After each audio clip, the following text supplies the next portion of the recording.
வணக்கம் மக்களே. இந்த வீடியோல நம்ம என்ன செய்தி பார்க்க போறோம்னா, கணவரை விஷ மாத்திரை கொடுத்து கட்டையால் அடித்து கொலை செய்த மனைவி பகிரங்கமான வாக்குமூலம். வாங்க என்ன தகவல் என்ன செய்தி இந்த வீடியோல முழுமையாக பார்த்து தெரிஞ்சுக்கலாம்.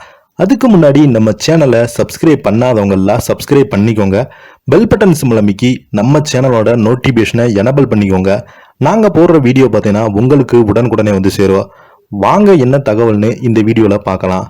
திருப்பூர் மாவட்டம் பெங்களூர் அருகே உள்ள அழகுமலை ஊராட்சிக்கு உட்பட்ட எஸ்பே வேலாயுதம் பிள்ளை பகுதியைச் சேர்ந்தவங்க தான் செல்வராஜ். இவரது மகன் வடிவேலு, இவருக்கு வயது 30. இவருக்கும் அதே ஊராட்சிக்கு பட்ட அருகில் உள்ள கோவில்பாளையம் பகுதியைச் சேர்ந்தவங்க தான் திவ்யா என்பவருக்கும் திருமணம் நடைபெற்று இந்த நிலையில வடிவேலை கடந்த ஆண்டு ஆகஸ்ட் மாதம் 25ஆம் தேதி முதல் காணவில்லை. இது குறித்து அவரது மனைவி திவ்யா அவிஷ்ணாபாளையம் காவல் நிலையத்துல புகார் அளித்திருக்காங்க. புகாரின் பேர்ல போலீசார் தனிப்படை அமைத்து வடிவேலை தீவிரமாக தேடி வந்திருக்காங்க. ஆனால் 8 மாதங்களாகியும் வடிவேலை கண்டுபிடிக்க முடியல.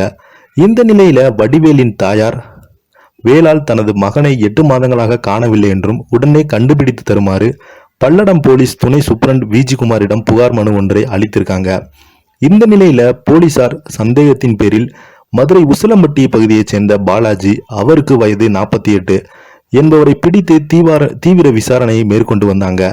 இதுல வடிவேலு அவரது மனைவி திவ்யா மற்றும் மாமனார் மாமியாரால் அடித்து கொலை செய்யப்பட்டார். கிணற்றில் வீசப்பட்டு அதிர்ச்சி தகவல் கிடைத்துள்ளது. வடிவேலு தினமும் குடித்துவிட்டு வந்து மனைவி திவ்யாவை அடித்து உதைத்து வந்திருக்காரு. சம்பவத்தன்று மது அருந்திவிட்டு வீட்டுக்கு வந்த வடிவேலு திவ்யா அடித்து உதைத்து கொடுமைப்படுத்திருக்காங்க.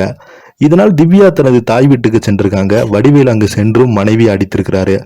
இதனால் ஆத்திரமடைந்த திவ்யா தனது கணவர் இனிமேலும் திருந்த மாட்டார் எண்ணி அவரை கொலை செய்ய திட்டமிட்டிருக்காங்க.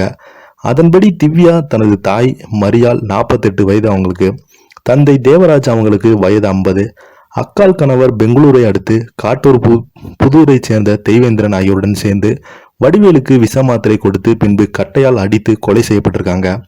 பின்பு இரவு வரை காத்திருந்த கரூர் மாவட்டம் குத்தலையை சேர்ந்த முத்து என்பவர், மதுரை உசிலம்பட்டியை சேர்ந்த பவுன்ராஜ், பாலாஜி ஆகியோர் உதவியுடன் வடிவேலின் உடலை கருப்பு பாலித்தீன் கவரால் சுற்றி அந்த பகுதியில் உள்ள ஒரு கிணற்றில் தூக்கி வீசியிருக்காங்க. பின்பு அவர் வடிவேலு மாயமாகி எடுத்தது அனைவருமே நம்ப வைத்து நாடமாகியிருக்காங்க. பின்பு போலீசார் தீவிர விசாரணையில் மாட்டிக்கொண்டிருக்காங்க. இதைத் தொடர்ந்து திவ்யா உள்ளிட்ட 7 பேரையும் போலீசார் கைது செய்திருக்காங்க. இதனைத் தொடர்ந்து திவ்யா அளித்த தகவலின் பேரில் போலீசார் நேற்று வடிவேல் உடல் கிடந்த கிணற்றில் சென்று பல்லடம் தீயணைப்புத் துறையின் உதவியுடன் தண்ணீர் முழுவதையும் வெளியேற்றி வடிவேலின் உடையை மீட்டிருக்காங்க. உடல் பிரேத பரிசோதனைக்கு திருப்பூர் அரசு மருத்துவமனைக்கு அனுப்பி வைக்கப்பட்டது. இந்த சம்பவம் அந்த பகுதியில் மிகப்பெரிய ஒரு பரபரப்பை ஏற்படுத்தி வருகிறது. இதை பத்தி நீங்க நினைக்கிறீங்க? கீழே உள்ள கமெண்ட் பாக்ஸ்ல மறக்காம பதிவிடுங்க. நன்றி.